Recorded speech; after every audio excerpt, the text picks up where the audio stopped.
Let me share with you one of the most effective marketing techniques I've ever learned. It's called full circle marketing. I'm not sure whether I invented it. I'm sure I didn't, and other people have come up with it, but I will tell you my version of how it works. Well, let's look at how most referrals happen. First, there's you. And then what happens is you ask your client to refer you.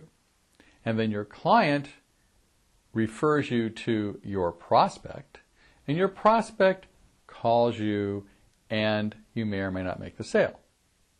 That's the classic referral loop.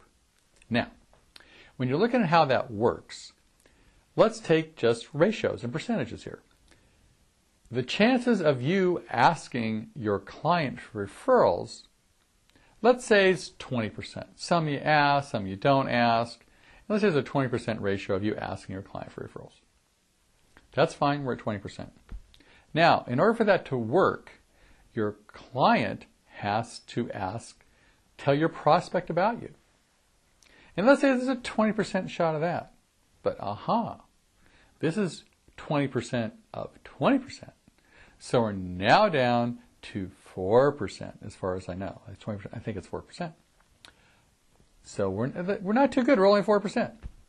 Now your prospect has to take the initiative to call you.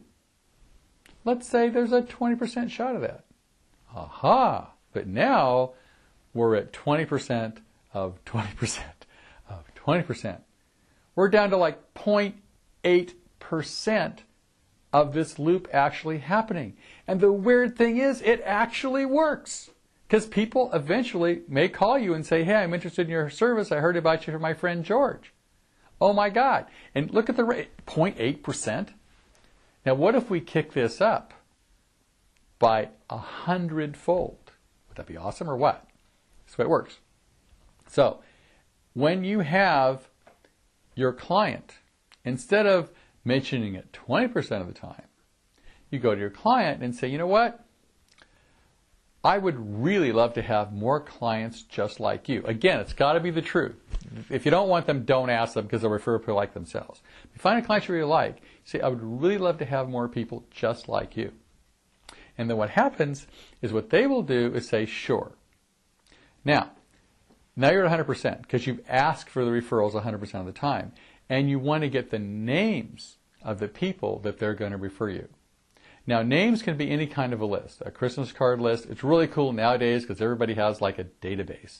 Whether it's their ACT file or their Outlook file, they can print out a list of their accounts receivable, their accounts payable. Actually, accounts payable is good because these are people that they pay money to. So they'll listen. Their best friends list, if they're a member of an architectural society, all the other architects. If they're a member of a business group, all the people in the business group. So you get a list. So now you're working from a list of all the people they know in this particular group. Now that you're 100%. Now, instead of them telling them, you're saying, would you mind if I gave them a call, or would you send them a letter for me or an email? Most people say fine. So they'll go down the list of, for example, all the business people they know that are a member of ABC Club, and they go check, check, check, check. They say, well, I'd be happy to recommend you these 10 people. Say, great. So they send them an email, and the email says, I don't know if you're in the market for a business coach, but we're working with Dream Business Coaching, and they're awesome. I think you should give them a call, or I'll have them call you. Whatever, or I'm a great architect, or I'm a great plumber. Pick one. And so you got 100% going for you now, because you've got 100% between you and your client, and 100% because your client emailed, or you're going to call the prospect. Now, you make sure that connection happens. You call the prospect, either it's been pre-sent an email, or just call them out, and you say, John Smith referred me to you. I'd love to talk to you about business coaching. I'd love to talk to you about architecture, plumbing. Pick one. So you've completed that entire loop. It's 100, 100, 100, 100%. Now, let's say your closing ratio is, 1 out of 10, which is pretty not that great a closing ratio. So if it's 1 out of 10, if for every 10 people that your client gives you, you've got, or prospects your client gives you, you've got a client. And let's say your average client's worth $10,000. that means every name is worth $1,000. You just do the math. And when you use this system, and it's actually an awesome system, I've taught it to people for 30 years. It works 100% of the time. Just use this system, and if you're in a service business like architecture or consulting or something where, medical, dentist, doctor, whatever, you can actually use this loop, you'll get tons of business. And the greatest thing about this, how much does this cost? Zero. I mean, it takes time. You don't have to spend money in a lot of advertising or big websites or anything else.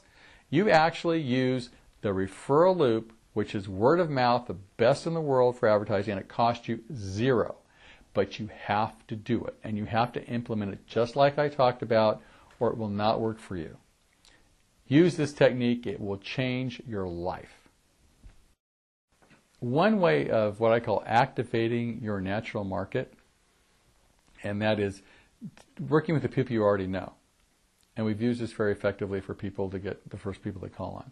What happens, you go through everybody you know in the universe. I suggest you use your Outlook file or whatever. Most people have 100. Go through that entire list.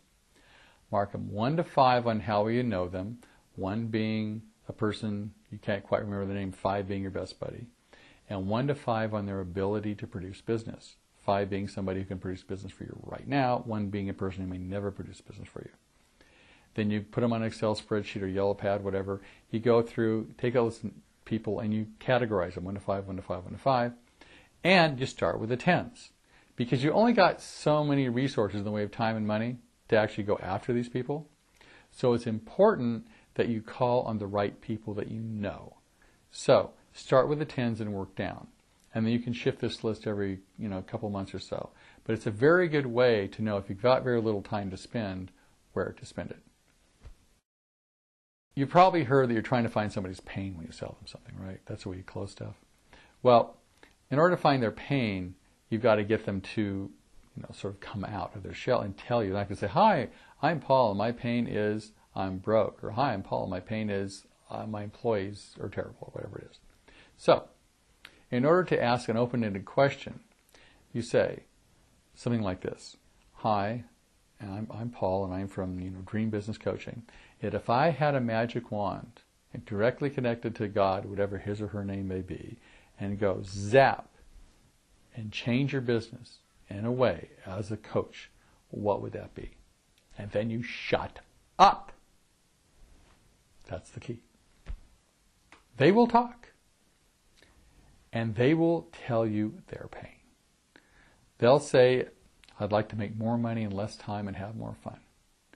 Or they'll say, "I want to get out of this business, I'm burned out." Or they'll say, I'm not selling enough." But if you're quiet, you'll hear their pain. A classic one to me is, "I really would like some more clients. I'd like some more of my ideal clients."